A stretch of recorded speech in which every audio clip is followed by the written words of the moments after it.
Hello guys. First of all, I will start this episode with a disclaimer because this episode will actually depict CVR. So CVR is a cockpit voice recorder as well as loss of life. So if you are sensitive to that, please do not listen to this episode.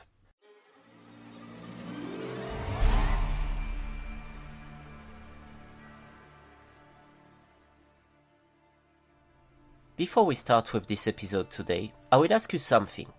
I will tell you a story and then it will be up to you to reflect on this and ask yourself who's responsible for the events that will happen.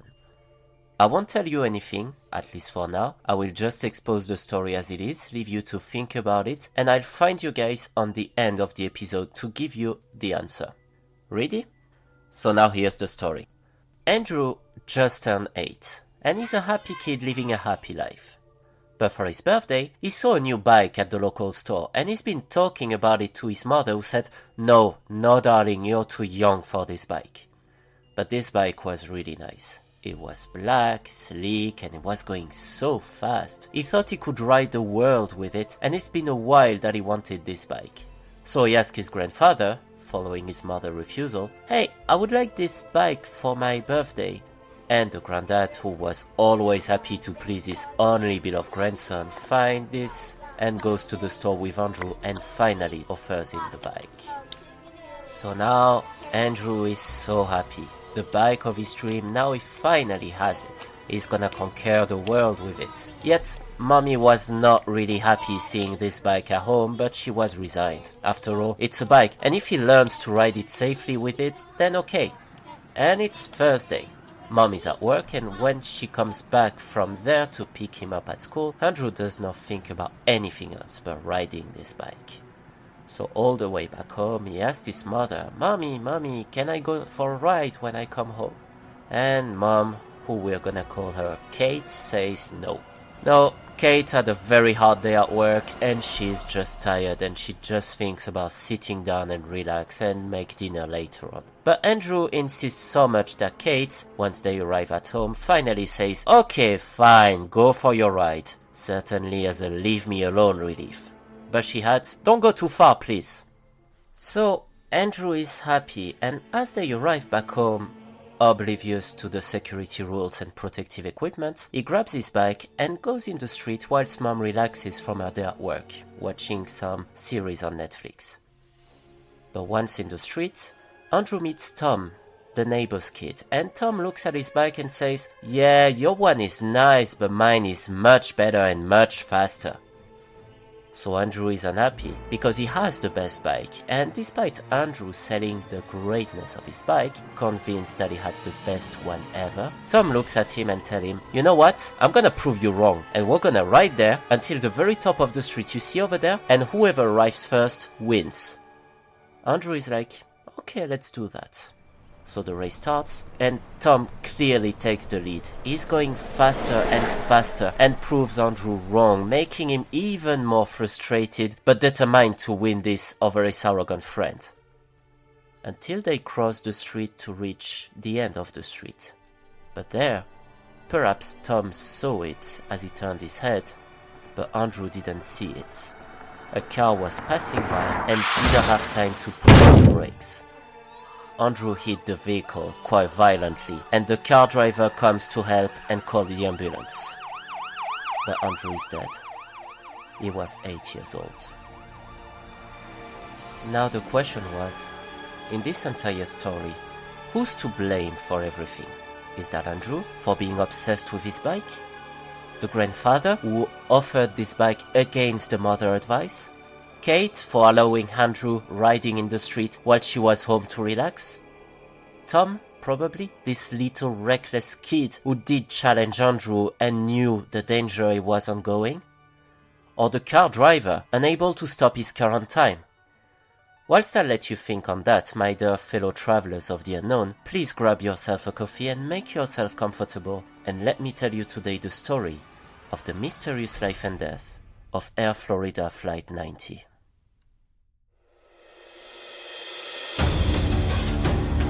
These are the last words from the cockpit of Air Florida Flight 90. 73 persons were aboard the plane. At least 16 survived. It was just before 4, the bridge heavily loaded with commuter traffic, people trying to get home early in a snowstorm. There is a hole in the ice that looked like someone had taken a baseball and thrown it through a plate glass window. These daring helicopter rescues late this afternoon, about a mile from the White House. Air Florida Flight 90 had crashed on takeoff in a blinding snowstorm. We're going down, Larry.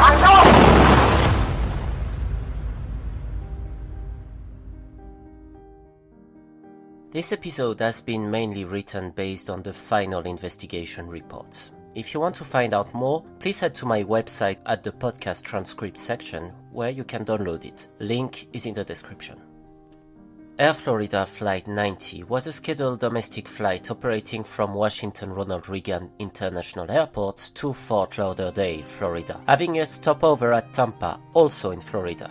Yes, back in the days it was very common for aircraft to have a stopover before heading to their final destination.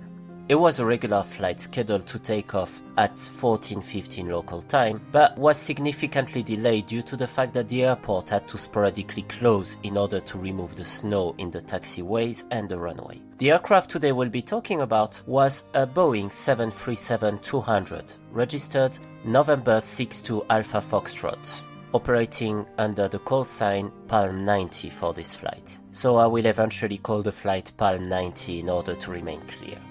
And as a normal 737, November 62 Alpha Fox was powered with the two famous Pratt & Whitney engines JTA-D9A, which were particularly recognizable to have their kind of cigar shape, which made this version of the 737 quite peculiar.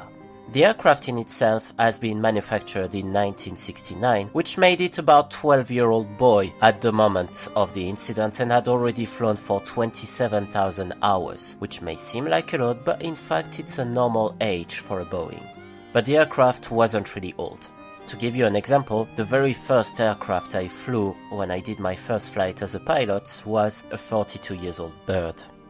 The Boeing 737 is an excellent aircraft, which I must admit, even though I'm more globally a critic of Boeing lately, and throughout time and regulations and also incident evolved, and is one of the best sellers that the American manufacturer ever made. The aircraft is still operated today, of course in more recent variants, and is trusted by many airlines, and has been famous recently to have its latest controversial versions, the MAX 9 and 10, grounded worldwide due to a plane crash that occurred in Ethiopia in 2019, before the pandemic, but this is not what we're going to be talking about today. The 737 was one of the best-selling aircraft, at least until Airbus entered the market as the European Union emerged. It's a twin-engine jet, which has a good range for domestic and international flights. But November 62 Alpha Fox was operated by another airline prior its sale to Air Florida, which was, at this period, in some financial difficulties. And the sale to Air Florida occurred in 1980, 2 years before the incident we will be talking about today happened. We are on January 1982, precisely on the 13th of January, and weather was an absolute disaster in Washington DC. It's been like this for a few days and it's been heavily snowing, and as a result it increasingly overwhelmed the work of the ground staff and pilots at Ronald Reagan Airport. Winters in the north of the US are quite unforgiving and ruthless, and this leads to some airports, especially around New York and Washington, to adapt. Amongst the adaptation the Ronald Reagan Airport did was that during certain phases of the day the runway would be closed in order to be de-iced and to reopen for a short window of time and allow some aircrafts to take off.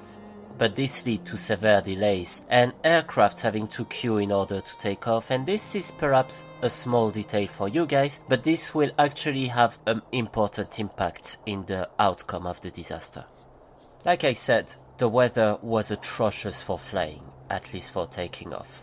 The visibility under 1,500 feet high was of 3 miles, reduced by light snow, which means foggy in other ways. The temperature on that day was at minus 4.4 degrees Celsius or 24 degrees Fahrenheit for our American friends, and the dew point was of an equal temperature. The dew point, if you don't know what this is, it's pretty much the temperature at which air must be cooled to become fully saturated with moisture, leading to the formation of dew, fogs or clouds. Anyway, we had 2 experienced pilots on the flight deck today. Captain Larry Whitten was in charge of this flight and he was recently promoted a captain. He was age 34 and was hired in 1978 as a first officer and made all the way to the rank of captain, which was honorable.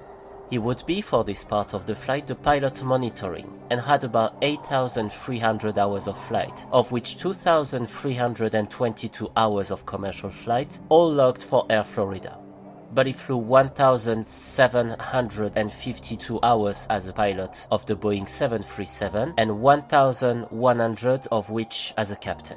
Whitten was described by fellow pilots as a good pilot, having an excellent knowledge of his aircraft, knew how to operate it in challenging situations, and was just another pilot.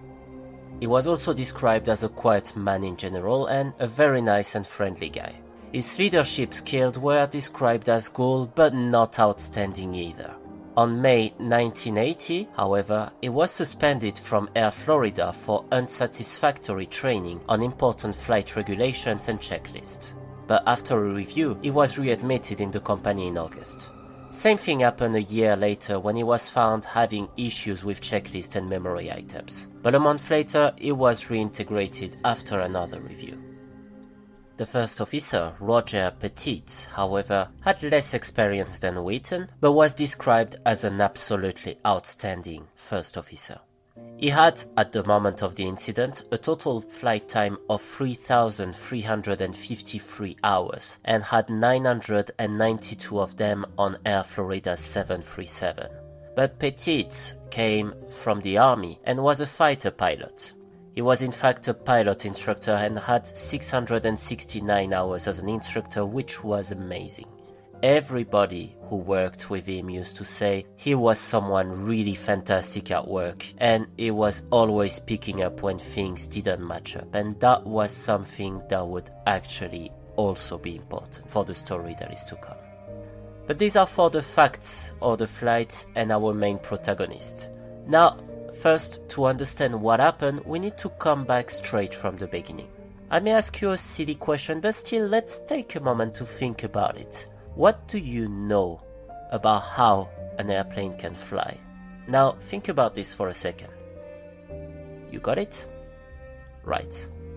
So let me tell you a story that we certainly all experienced once. When I was younger, I traveled a lot throughout France and sometimes during long days of car journeys with my grandfather. And we traveled by roads across the country, and one of my favorite things to do was opening the window and passing the tip of my hand in the flow of air passing through the car. And what struck me was this: not only it was funny to feel the air passing above and under my hand, I also realized that if my hand was bigger, like a wing, perhaps there could be a way to make the car fly off.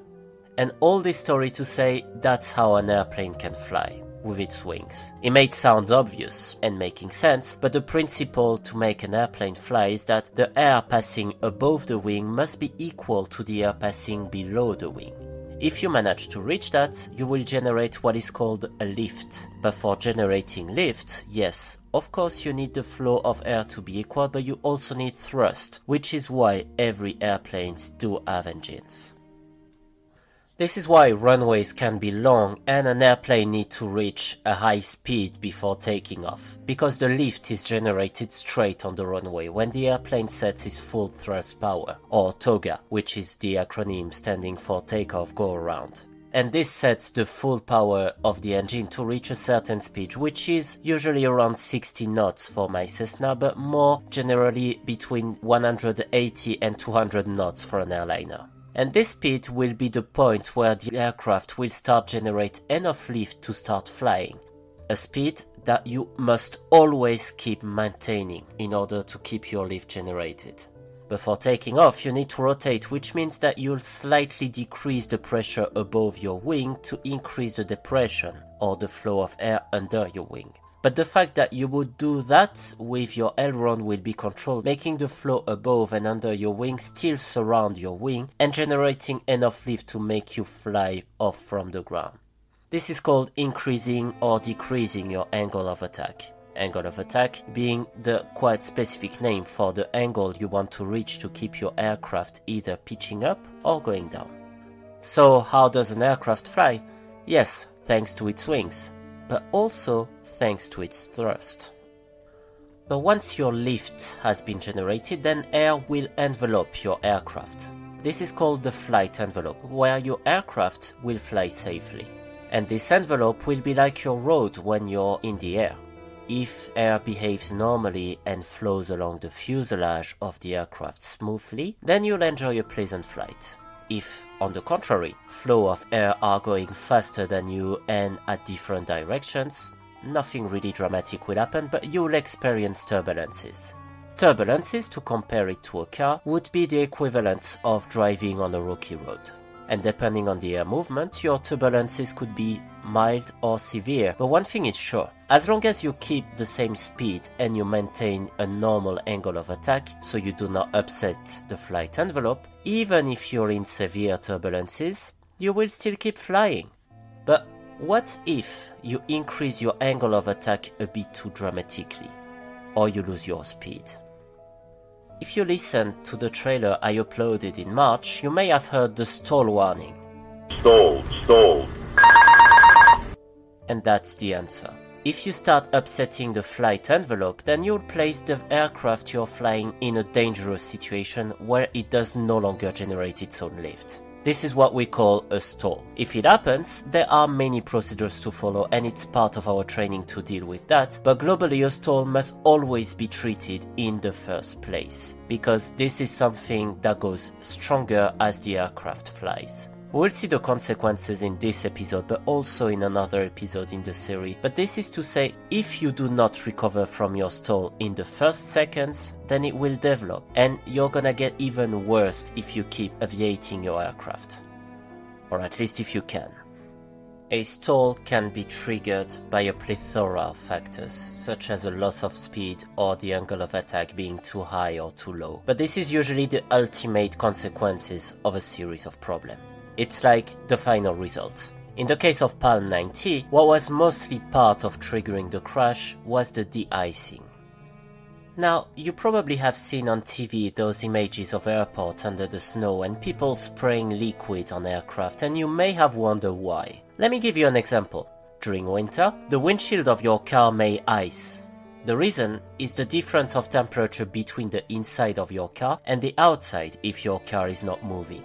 Now, in the case of an aircraft, the main danger of ice is when it forms on the wings, because it will distort the wings.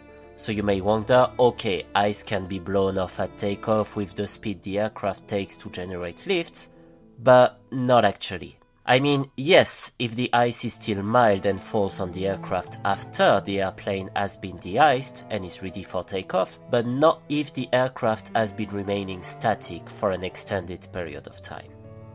Wings are studied to have the perfect aerodynamic shape in order to make sure that the aircraft generates lift, and this with no obstacles.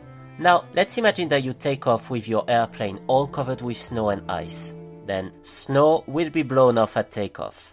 But ice is particularly sticky and will remain on the wings, forming an obstacle on how the air would normally flow. This, once the air starts get moving and generate its lift, the aircraft will become more sensitive to the flow of air passing on its wings and will automatically increase or decrease your angle of attack when you are in the air, rendering the control for the pilots immediately more difficult to manage, should you not expect it. And the angle of attack control at takeoff is particularly critical, since it's the most sensitive part of the flight along with landing. But this was something we knew in 1982. Or we knew that de-icing an aircraft was particularly important, but we didn't know really well about the consequences if an aircraft is not perfectly de-iced. And it's here that the problem occurs. De-icing fluid requires two things. On one part, the monopropylene glycol, and on another part, hot water. But we started using this recipe since 1956, and the final report reads as follows about the history of this recipe. It was used by the United States Air Force in its cold weather operation, and a military specification was developed. After civilian operators started using the same formula about 1960, they found that the de-icing needs for commercial use were substantially different from those used by the United States Air Force, which was using ethylene glycol and propylene glycol in a 3:1 ratio. Union Carbide's recommendation for commercial use of its de-icer fluid follows. Use 50% dilution of the UCAR ADF2, which is the solution we're talking about, and apply it at a temperature ranging between 66 and 82 degrees Celsius for the most effective removal of frost and ice on aircraft surface. Remove most of the heavy snow before spraying. A coarse stream of spray loosens and displaces ice from aircraft surface. Now, having this in mind, at the moment Pile 90 took off, it was moderately snowing, so it was required that, at 24 degrees Fahrenheit, the percentage of glycol fluid was of 30 and the rest was hot water.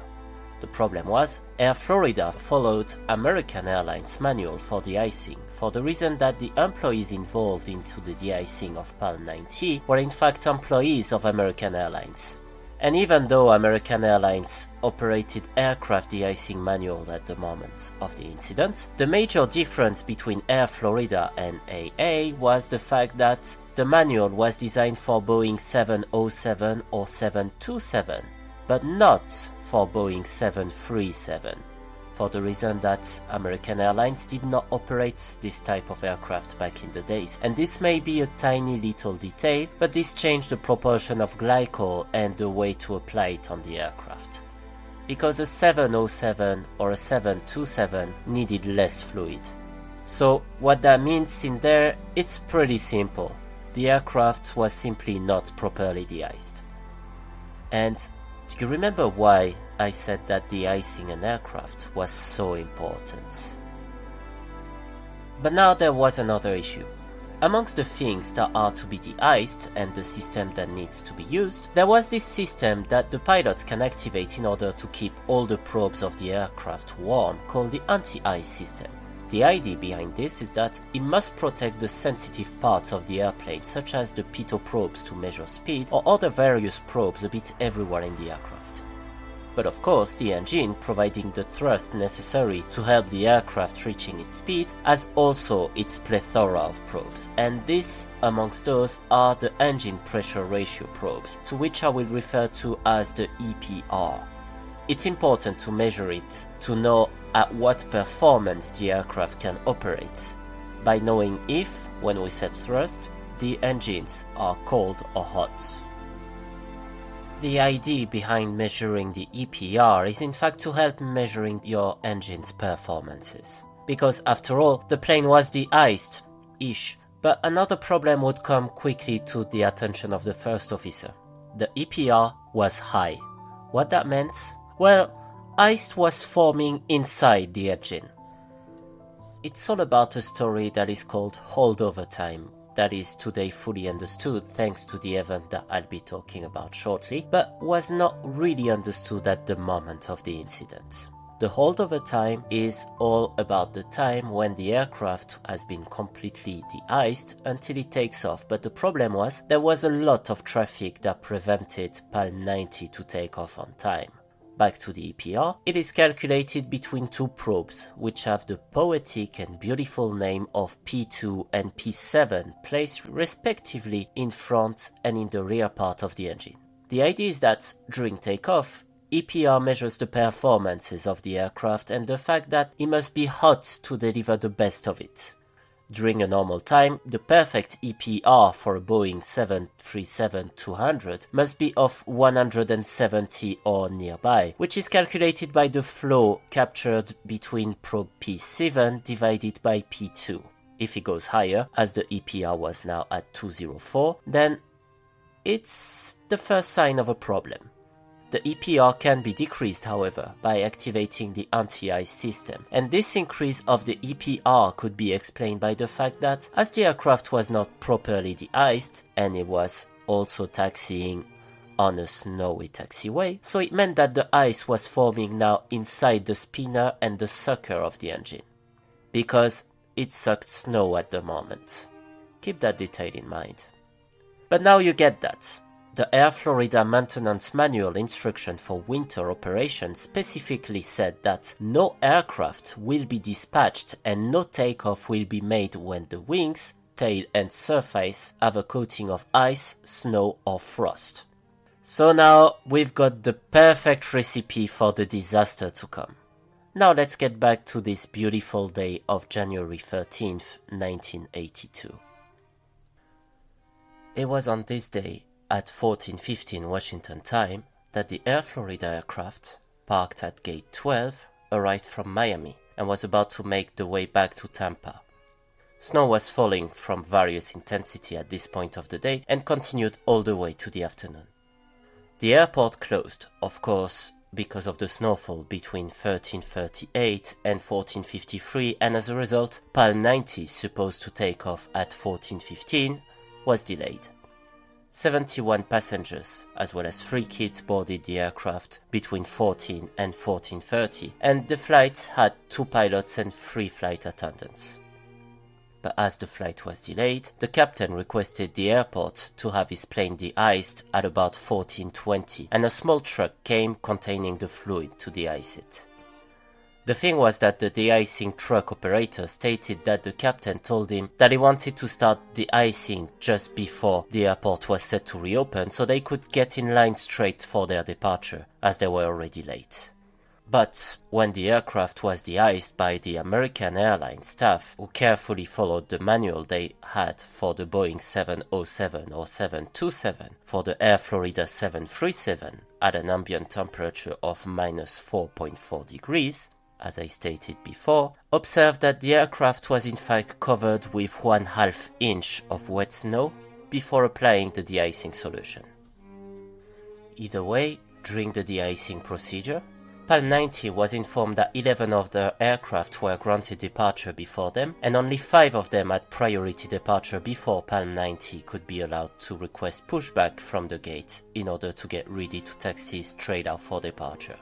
As a result, it delayed the de-icing operations, knowing that Palm 90 would take off late, but by 14:45, Captain Wheaton requested that the de-icing operation would resume, and as it was done this way, the left side of the aircraft was to be de-iced first. But since snow was still falling, the longer the aircraft would stay on the gates, the longer the icing would take. But it's there that something would happen. Between 14:45 and 15 o'clock, the operator of the truck de-icing the aircraft was changed over by one of his colleagues, and he told him that the left side of the aircraft has been completely de-iced. Why was that important? Simply because the colleague de-icing the aircraft now applied a different way. He started de-icing the right side of the aircraft with hot water only. Then he applied, once the aircraft was completely de-iced, a protective liquid coat made of 20 to 30% of glycol and then 70 to 80% of hot water. Why? Because he based this proportion on the information that the temperature was of minus 2.2 degrees, whilst the actual temperature was of minus 4.4 degrees. What that means is that the aircraft was not de-iced properly on both wings. Either way, Palm 90 was completely de-iced at 15:10, but the thing was, at this time, about 2 to 3 inches of snow fell around the aircraft, and the gate where the aircraft was stationed was just simply a puddle because of the fluid that left along the aircraft. One other thing important to see was that during the de-icing of the right side, no covers were placed nowhere on the various engines and other probes, meaning that as we were in negative temperature, water could easily freeze on the probes, which was what happened in the engine. At 15:15, the aircraft was closed up and the jetway was retracted. But whilst the jetway was being retracted through the radio, Captain Wheaton asked the Air Florida station manager standing near the main cabin door on how much snow was on the aircraft. He replied that there was a light dusting of snow on the left side of the left wing from the engine to the wingtip, and that the engine was actually clean. Now you may already have seen that the tragedy was ahead. Now, the aircraft, on a queue for takeoff, had its pushback request granted by air traffic control. So the pushback is when a tug comes in front of the aircraft to, as the name suggests, push the aircraft back to make it in line for departure. But we need to ask for pushback all the time to the airport, because the guy on the tug cannot be everywhere. But at 15:16, the pushback clearance was given to PAL 90. But the tug was not equipped with chains on its wheels, and as it arrived at gate 12 ramp to push back the aircraft, a combination of snow, ice and glycol on the floor made the gate a genuine puddle, and indeed prevented the tug to push back the aircraft properly. From there, nothing really surprising. But it's at this moment that the captain had an idea. An idea that seemed to be certainly good, but in fact was the worst one to have at this stage. He said to the tug operator, "I'll tell you what, let's use the thrust reverser to help pushing back the aircraft." The thrust reversers are, as the name suggests, some devices implanted on the engine designed to slow down the aircraft when it lands by simply reversing the thrust and, as a result, pushing the air in front rather than aspiring it. Nowadays, it's something that is placed onto the engine and it simply pushes the wind, but in the case of the 737-200, it was some sort of parachutes that closed on the rear side of the engine, pushing the exhaustion gas in front to slow down the aircraft. And maybe that doing that was a common practice back in the days, but the manufacturer of the aircraft, Boeing, recommended against doing that. Why? Because using this had the tendency to slightly increase the angle of attack of the aircraft at takeoff. Now, the tug operator and various eyewitnesses said that the reversers were used for a period between 30 to 90 seconds, but indeed this was completely unsuccessful because the aircraft did not move of a single inch. But in fact, doing that pushed the water to be aspired by the engine number 1 on the right side. Nothing on the other one. It also melted the water nearby. But seeing that this went unsuccessful, Wheaton shut both engines down, but of course with the thrust reverser still deployed. Indeed, during Wheaton and the tug operator experience, it was still snowing. And as the manager still in the hangar for Air Florida saw that, he still saw that the snow started accumulating again on the aircraft, and a light dusting started on the left side of the wing. At 13:53, the tug got disconnected and another tug came, tug that successfully pushed back the aircraft at 15:35 without real difficulties in fact. But it was only at 15:38 that the aircraft was in fact completely pushed back and ready to taxi away towards the runway away from the gate. Now remember that it was still snowing and the aircraft was de-iced half an hour ago.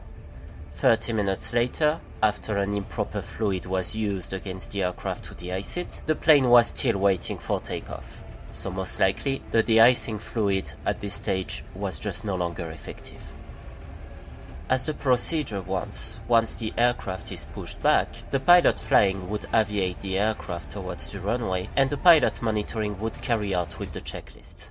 For this leg of the flight, First Officer Petit would be the pilot flying and Captain Wheaton would be the pilot monitoring. Now, amongst the various items being checked, when the first officer called for the item anti-iced, Wheaton replied, "Off." And this seemed to have escaped Wheaton's and even Petit's attention, certainly for the fact that they were now both in a rush to leave and they didn't want to lose their place in the queue. Various other comments were made by the captain, but this wasn't clear and it contained the word de-iced, to which Petit replied, "Yeah, That's about it. The problem was that 9 other airliners and 7 smaller aircraft were already waiting for departure when Palm 90 was pushed back. Now, if you're a pilot, you would take it that the normal thing to do at this stage was to refuse to take off and go back to the gate for getting de-iced again. It was now 15:40 when the aircraft was in the queue for departure, and nearly 40 minutes happened since the aircraft was completely de-iced. In this case, the aircraft was unsafe to operate, but several factors came here. First, aircraft were lying close to each other, and Wheaton made the comment at several occasions. He wanted to use the exhaust thrust of the aircrafts in front of him to de-ice his aircraft, which was indeed the worst idea ever. But remember that they were now more than an hour and a half late, and they had a place in the queue that they certainly didn't want to lose.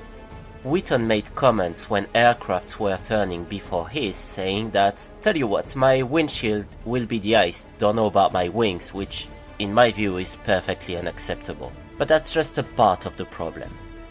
You remember when I talked about the EPR? At precisely 15:48, Petit, who was the kind to speak up when something wasn't right, said about the EPR difference that, "See the difference in that left engine and right one?" To which Wheaton replied, "Yeah." Petit immediately commented that, "I don't know why that's different. Unless it's hot air going into the right one, that it must be from his exhaust. He was doing that at the clocks a while ago."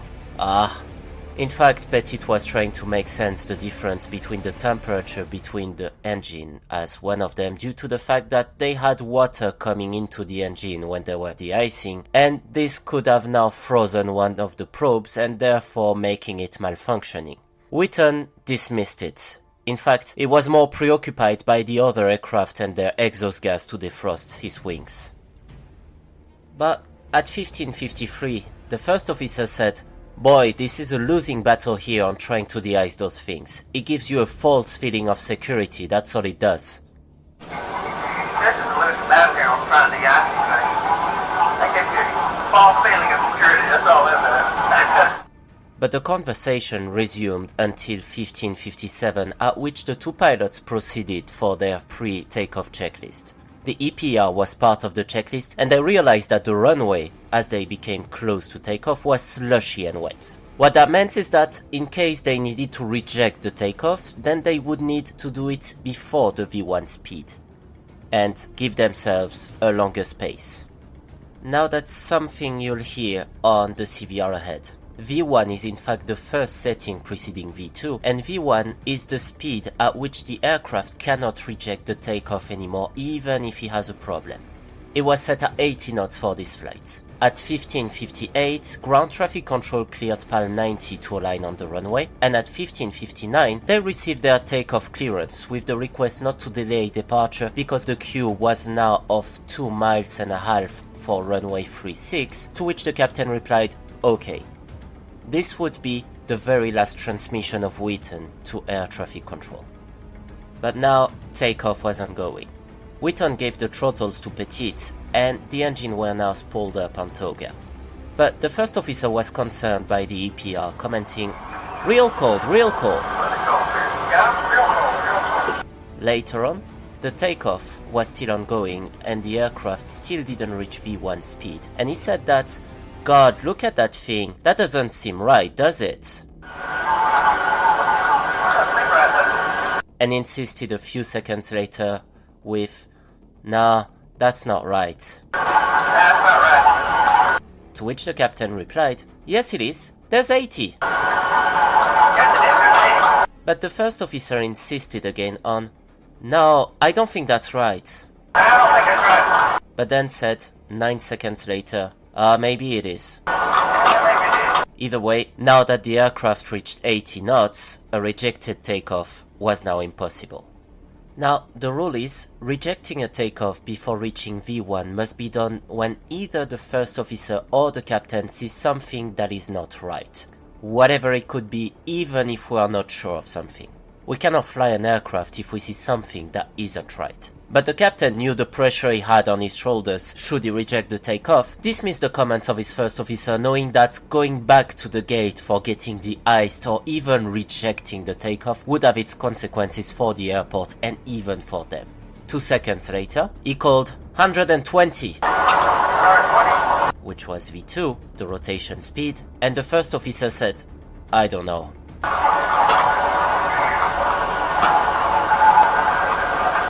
But now that the aircraft was airborne, in a rush and of course not de-iced, the bet of the captain was that the few snow that accumulated on the wings should be blown off at takeoff.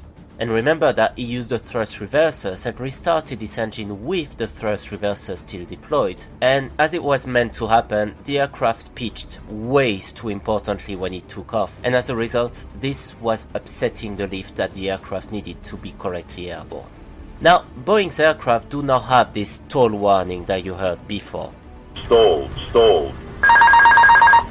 Instead, for indicating that the aircraft is stalling, the yoke that is used to control the aircraft starts vibrating quite forcefully, which is what we call the stick shaker event, making, in the flight deck, this sound.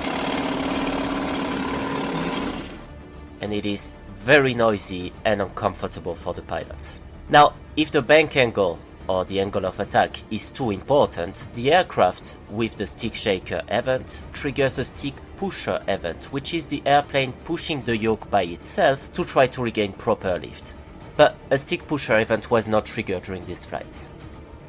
Now that the aircraft banked way too dangerously, and the captain said, "Forward, forward!"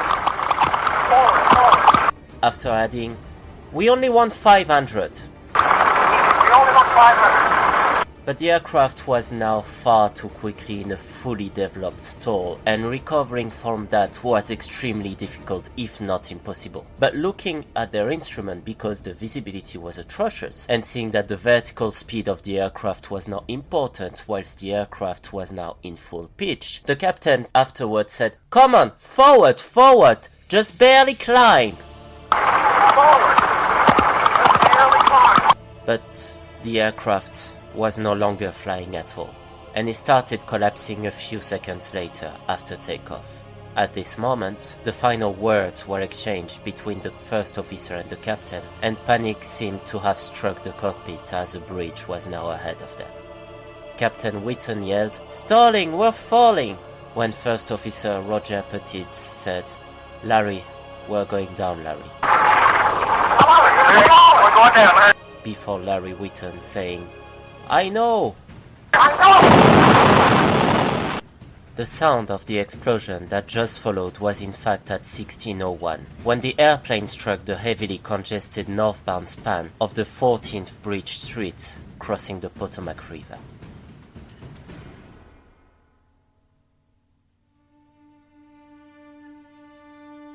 In the aftermath of the incident, 4 passengers and 1 crew member were injured, one of them seriously. But 70 passengers, including 3 kids, and 4 crew members, including the 2 pilots, immediately perished in the incident. 4 people on the bridge were also killed, 4 others were injured, and 1 of them seriously. 19 people, however, were said to have survived the impact, but were way too injured and died afterwards. Several heroes from the incident emerged, one of the most famous being Lenny Skutnik, as well as Roger Olien. 2 civilians who came to help the survivors of the crash were awarded for their response and help to the crash. The only crew member surviving of the incident, Kelly Duncan, was recognized by the NTSB for her unselfish act, as she gave the only life vest she could find to a passenger. The aircraft was of course immediately destroyed on the impact. The accident of the Air Florida Flight 90 became a widely studied incident due to the fact that it implemented a lot of regulations, and it was one of the plane incidents that changed the most the aviation industry. Many recommendations were issued by the National Transportation Safety Board, and those recommendations were implemented worldwide. Through this crash, we understood the importance of properly de-icing an aircraft and it brought its plethora of training for pilots on what to do in such situation, where the aircraft isn't properly de-iced, and the importance of returning to the gate to de-ice properly the aircraft, even if time is running out. Of course, the investigation highlighted the captain's dismissing concern of the first officer, and he was mostly blamed for this. But Air Florida was also blamed for the crash, considering that the captain only flew with Air Florida, and most of them were in fact starting their career in aviation less than 5 years before being promoted as captain. At the time of the incident, Air Florida was passing through important financial difficulties, and this crash became one of the factors that led the company to declare bankruptcy and cease operation 2 years later. Now, let's come back to the story of the beginning, and let's compare it to the Air Florida Flight 90 accident. Andrew's mom refused to buy his bike, but didn't state why. The grandfather wanted to have his grandson happy. Andrew wanted to have a ride after school with his nice bike. His mother, Kate, said no because she was too tired after a long day at work and wanted to have some rest. Andrew went outside and met Tom, the little guy who challenged him. They both rode, and the crash happened. Captain Wheaton was late for his takeoff and had only one place that the airport allocated him in the queue for takeoff, place that he couldn't lose. He used the thrust reversers because he was late for this and knew that his company was in financial difficulties, so he had pressure from his management to have flights departing on time and make sure customers would be happy. Because customers don't care about the snow and other safety concerns, they just want to leave Washington on time. But the first guy de-icing the aircraft followed the incorrect manual, and the second didn't follow the proper de-icing procedures. The first officer says that de-icing the aircraft by using other aircraft exhaust strength thrust is rubbish, and gives his concerns during takeoff. Now, if you take all the two stories, you realize that in the end, there is not just one factor that triggered the incident, but multiple. Think about this. Take the entire Air Florida crash and remove a simple variable. Imagine that, for example, the airplane was de-iced properly, or the tug managed to push the aircraft on time. Then this incident would probably never have happened, or would have been a minor event, or perhaps we would never have learned from this, and this lack of knowledge would have put other lives in danger. Now, who's accountable for a crash is more of a subjective point of view. Depends where you stand. But in both cases, no one is clearly responsible for the incident, whilst everyone is equally responsible for the accident. But a crash isn't there to blame someone, and it is the takeaway I would like you, dear fellow travelers of the unknown, take from this episode. A takeaway that I learned as a pilot and even as a manager. When there is a crash, it is not about blaming the person who crashed the airplane. It is not about blaming Kate because she was too tired and said to Andrew to use this bike not far from home. It is not about blaming Captain Wheaton because he was under pressure to leave the airport on time because he knew that he could not lose the position in the queue and would have delayed other aircraft if he rejected the takeoff. Lack of accountability is about seeking someone to blame because he failed to do something that led to an incident by ghosting the general context that led to it. But accountability is all about acknowledging the mistakes we made and making lessons out of it, trying to understand them and ensuring that those mistakes would never happen again. And I hear you guys, fellow nervous flyers amongst our travelers of the unknown. This is why we say today that the aviation industry is the safest, because we learned from our mistakes. As we come to the end of today's episode, we're left grappling with the chilling story of Air Florida Flight 90, a tragic tale etched from the icy waters of the Potomac River. In moments of dire circumstances, heroes emerged, and so did the ineffable questions surrounding human error, decision-making, and the frailty of life. In the grand scheme of things, Flight 90 serves as a stark reminder of how unpredictable nature of existence, even in the age of technological advancement and safety protocol. As we take a moment to reflect on this unsettling narrative, I invite you to share your thoughts in the comment section below and to subscribe to this channel, as Many new toppings are coming soon, or even become a patron on my website if you wish to be part of it. Could this tragedy, born of a series on unfortunate events and decisions, prompt a reevaluation on how we approach air travel safety? Until our next rendezvous with the enigmatic and the inexplicable, keep your minds vigilant and your hearts empathetic. See you next week, fellow travelers of the unknown.